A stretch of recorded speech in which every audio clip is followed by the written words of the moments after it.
Blast అవుతాయి, ఆ విధంగా ఉంటుంది. నెవర్ ఎవర్ అలా ఉంటుంది. చిరంజీవి గారితో సినిమా చేయడం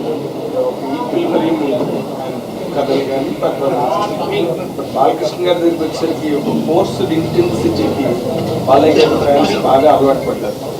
డైలాగ్ ఎమోషన్ పంచెస్ కానీ అవన్నీ కూడా.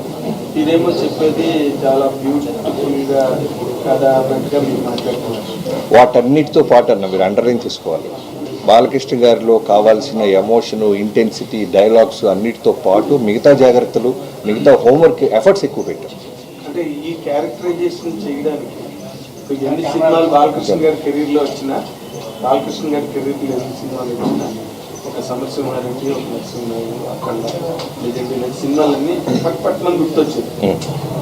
వాటిని క్రాస్ చేసిన ప్రాజెక్ట్ డాకు మహారాజ్కి value by any stretch of logic, కథ పరంగాన, టేకింగ్ పరంగాన, treatment, characterisation, all that is your conception. మీరు దీంట్లో ఏ రేంజ్లో దీన్ని మీరు ఆడియన్స్, బాలయ్య గారి ఫ్యాన్స్ చెప్తే ఇది ఇలా పడుతుందని ఇందాక ఏం చెప్తున్నారు అనుకుంటున్నారు. మీరు చెప్పిన 4 సినిమాల కంటే బెటర్ సినిమా.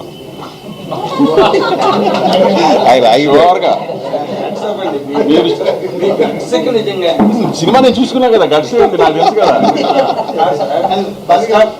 ఇంటర్వెల్లోనే మీరు ఫోన్ చేసి వంశీ అఖండ కంటే బాగుందనో, లేకపోతే లెజెండ్ కంటే బాగుందనో మీరు నాకు చెప్తారు చూడండి. ఇంటర్వెల్లోనే ఫోన్ చేసి చెప్పేస్తారు, సినిమా ఏదాకా వెయిట్ చేయరు మీరు, అంత బాగుంది సినిమా.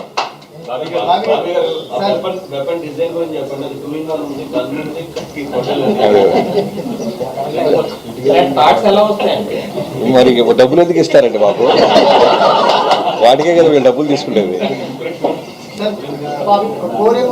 నుంచి పాపం ఆ అమ్మాయి బాబీ గారు అంటుంది, మీరు ఓవర్ యాక్ట్ చేస్తారు. అడిగమ్మా. సార్, బాలకృష్ణ గారిని బోయపాటి గారు ఎలివేషన్ ఇచ్చినట్టు ఇంకా నాకు ఎవరు అంత బాగా ఇవ్వరు.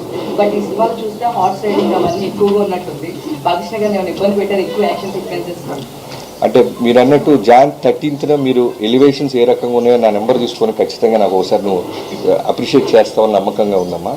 తర్వాత బాలకృష్ణ గారిది ఎలా ఉంటుందంటే, ఆయన ఇబ్బంది పెడతాం అనేది నేనే కాదు, ఏ డైరెక్టర్ చేయలేడు. ఎందుకంటే పొద్దున్న 7 o'clock వచ్చి అర్ధరాత్రి మనం వెళ్ళమనేదాకా వెళ్ళరు. ఆయన గుర్రం ఎక్కమన్నా, కొండెక్కమన్నా, రాళ్ల మించి దూకమన్నా చేస్తారు. డైరెక్టర్ చెప్తే కథ డిమాండ్ చేసి ఏమైనా చేస్తారు. ఎక్కడా కూడా మీకు యాక్షన్ సీక్వెన్స్ జరుగుతున్నప్పుడు ఏదైనా దెబ్బ తగిలినా సరే పక్క వ్యక్తికి కూడా తెలియని మళ్ళీ టేక్ ముందు అలానే నిలబడతారు. సో ఎప్పుడు మాకు ఆ ఫీల్, ఆయన బాధపడుతున్నారు.